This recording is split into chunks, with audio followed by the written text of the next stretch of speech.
Well, hello and welcome to Backyard Cigars. And let's start with the pink elephant in the room. Now, tomorrow, you're probably going to see a video released by me, and it's going to sound like a video about gloom and doom, and you'll be challenging yourself to actually watch most of it because parts of it can seem pretty gloomy and doomy.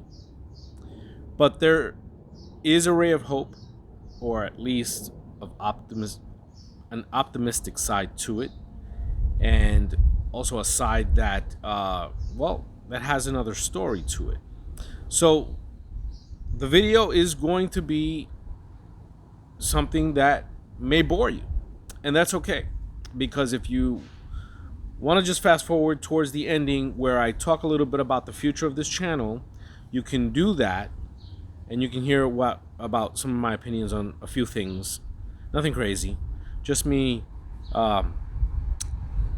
passively aggressively venting. But look, the reality is that there is an issue with the pink elephant in the room, which is restrictions upon certain videos of a certain nature on YouTube, and the difficulty that has increased in providing certain types of content, and overall just having the state of mind and the confidence in being able to say that the platform from which you are uploading content is being fair to you, or is giving you a fair shake. Everyone may have their own opinion about it. Me personally, it's a private platform. They get to decide if they want to have an all Disney platform with just family friendly videos or educational videos. But even then, it can get a little dicey, because what one person may say is educational, another person may say is offensive, and then YouTube has to decide what it really is. So you see where I'm going with this. These are the type of things that have been happening lately, and so the video that will be released tomorrow does touch on that and the reality that brings forward, whether we like it or not. So and it's the same situation here now with YouTube. Whether we like it or not, this is what it is.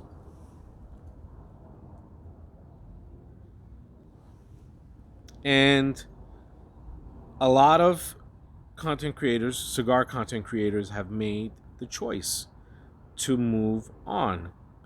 Some have done what I plan to do, which is to sort of continue to put videos out on YouTube while having everything backed up on Rumble, and having, well, basically, running both accounts in almost the same manner, uploading the same thing. But you've really got no other choice other than, I mean, you could always start your own website. Yes, you could. That's something that maybe Brian Glynn could do, and even he doesn't really choose to do that. So that's the reality, right? You can start your own web page, or you can look for another platform. And the option for most has been rumble.com. I have mixed emotions, because like most of the content creators, it's tough starting from scratch. It really is, especially when you feel your channel's at a point where it's growing and it's attracting more attention, and people are engaging with you a little bit more. Now, I'm the first one to say, in regards to my channel, not a lot of people watch it, but I have noticed that there have been quite a number of individuals, whether they may or may not be subscribed, have been engaging in the comments section with me, and I've been seeing their names pop up on just about every video, which is good. I love that. I love that interaction, and I love to talk cigars and just go back and forth about whether it be a suggestion, whether it be a question on something that's been on their mind in regards to cigars, and that's great. And then to have that, you know, sort of taken away from you, and then have to rebuild all of that on a new platform. You hope, and I hope, that most of you will follow me.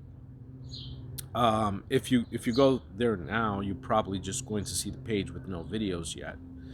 But that'll take some time, and I will be releasing videos there in the near future.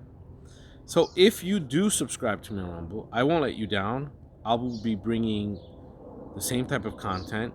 I don't think I'll need to change too much. I guess I'll be allowed to add links in the description and things like that, which is something I never did. And I know got a lot of people in trouble sometimes. So that's one thing that I'll be able to do. Perhaps, you know, in terms of your overall freedom, you may be better off there. So, that's something that will be explored. But I'm a simple cigar channel with historical reviews on cigars, and I do aim to be educational.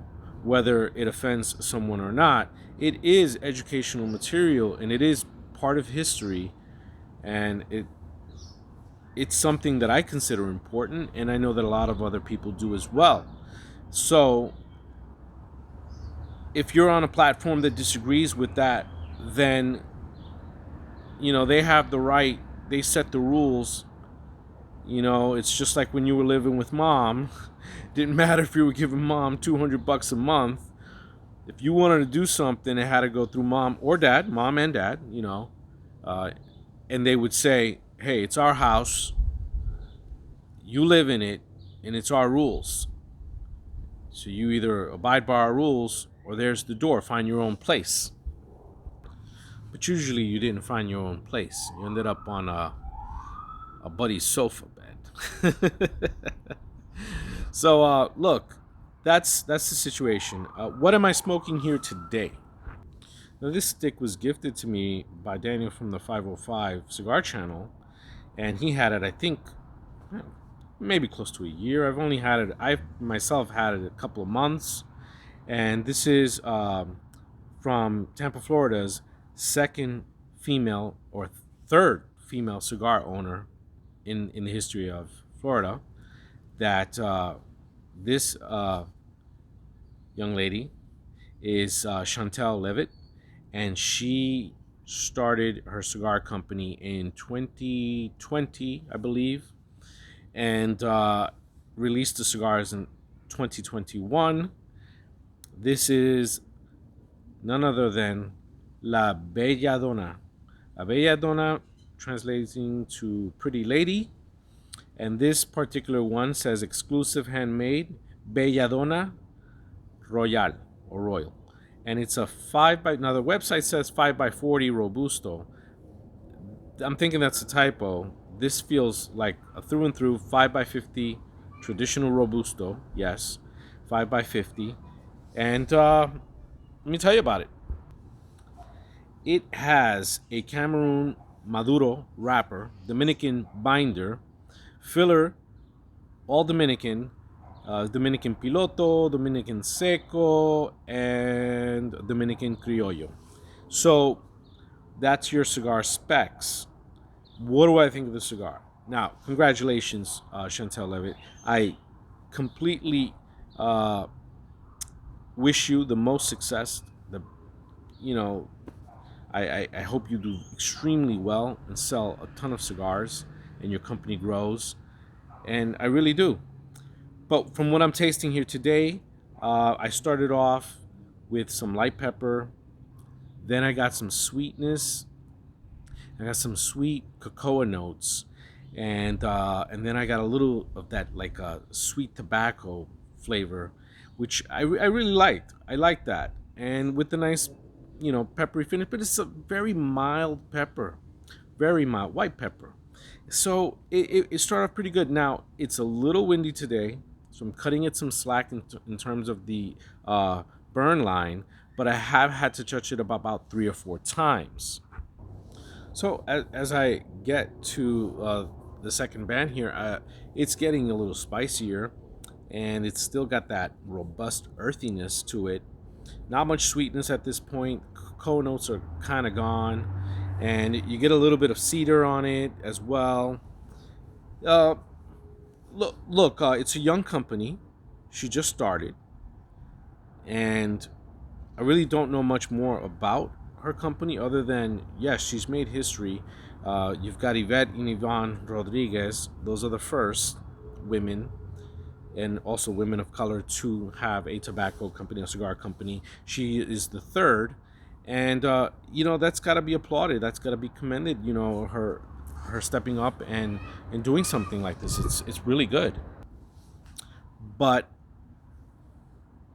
I'm gonna say this is an okay cigar. I'm not a fan of how the blend is working. I'm just not. But it's not horrible. It's worthy of a purchase. To try it out.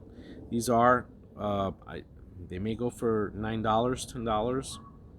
It's a decent cigar. I'm not in love with the blend. I'm just not, and I don't like. I'm not a fan of how the tobacco and the finish with the spiciness. It's just not my cup of tea today with this, and it has nothing to do with my mood. I'm actually being very optimistic about things, and I look. YouTube hasn't decided to fully do away with cigar channels, and one might argue that if you're gonna do away with the cigar channels, then you're gonna have to do away with all the channels that deal with whiskey and rum and I'm not throwing them under the bus. I'm a big whiskey fan. I love whiskey. I love watching those channels. I love supporting them and just so entertained with them. But I'm just saying, where does it stop, right? Eventually, if you're cleaning house and you are scrubbing it of all things ungodly or uncleanly, then that's usually what comes to mind. You know, drugs, smoking, alcohol, and sex. I mean, those are the things that come to mind. But and that's and I say that because of my experience as a New Yorker in Times Square, where I remember old Times Square and I remember how it got Disneyfied, and it's still a little rough around the edges in certain parts, especially as of late. But that was the whole idea that these were the elements that in you know their mind was what we needed to remove from Times Square.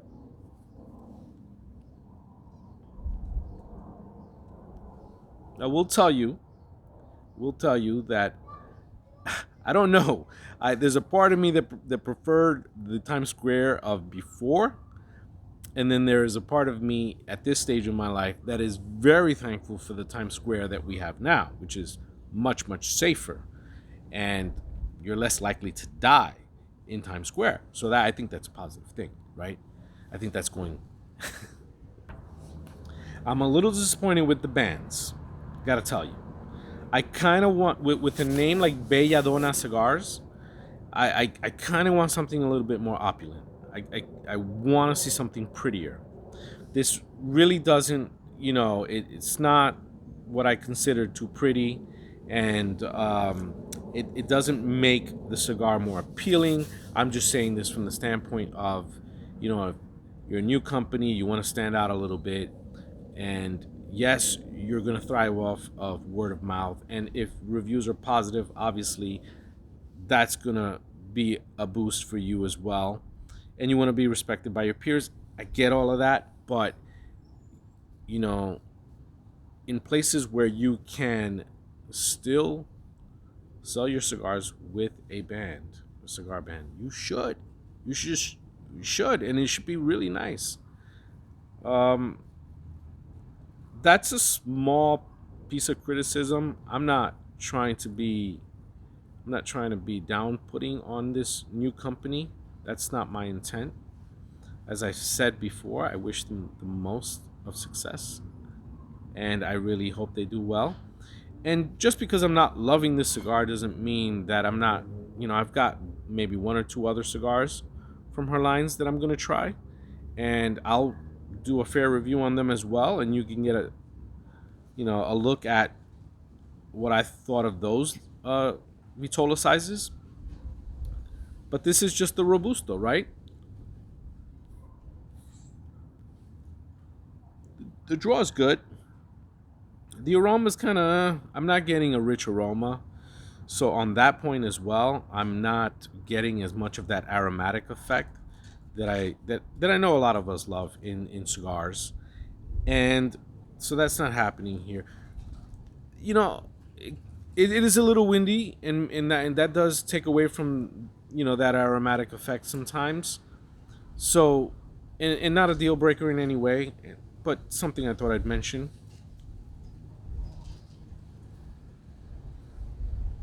I mean, when I do smell it, it smells okay. Uh, Folks, I hope that you come along for the new ride. I have so many uh, ideas for reviews that I want to release. Uh, I'm just about finished with my research for the Winston Churchill review, or I mean, video. There's still one on the American president and general, Ulysses Grant. There are a few other videos that I would love to do on certain types of tobacco that I've been looking into. So, I've got a couple of old vintage cigars that I want to take out and share some history with you on. Some stuff from, I believe, the 1940s and 50s, and even one dating as far back as, yeah, I think it was about 1939, 1940. So, some pretty old cigars with some deep history, and would love to share that with you guys, and I would love to continue to do what I'm doing here. So I have to say, this time I really need you guys to like and subscribe. I'm gonna need you guys to do that to build it back up on rumble.com. And if you don't feel like doing that, subscribing to my channel on rumble.com, I understand. It's okay. I totally respect that. But give my channel a look. See, from what I hear, you don't need to have an account on Rumble to see any videos. So yeah, thank you so much for watching. Till next time on Backyard Cigars.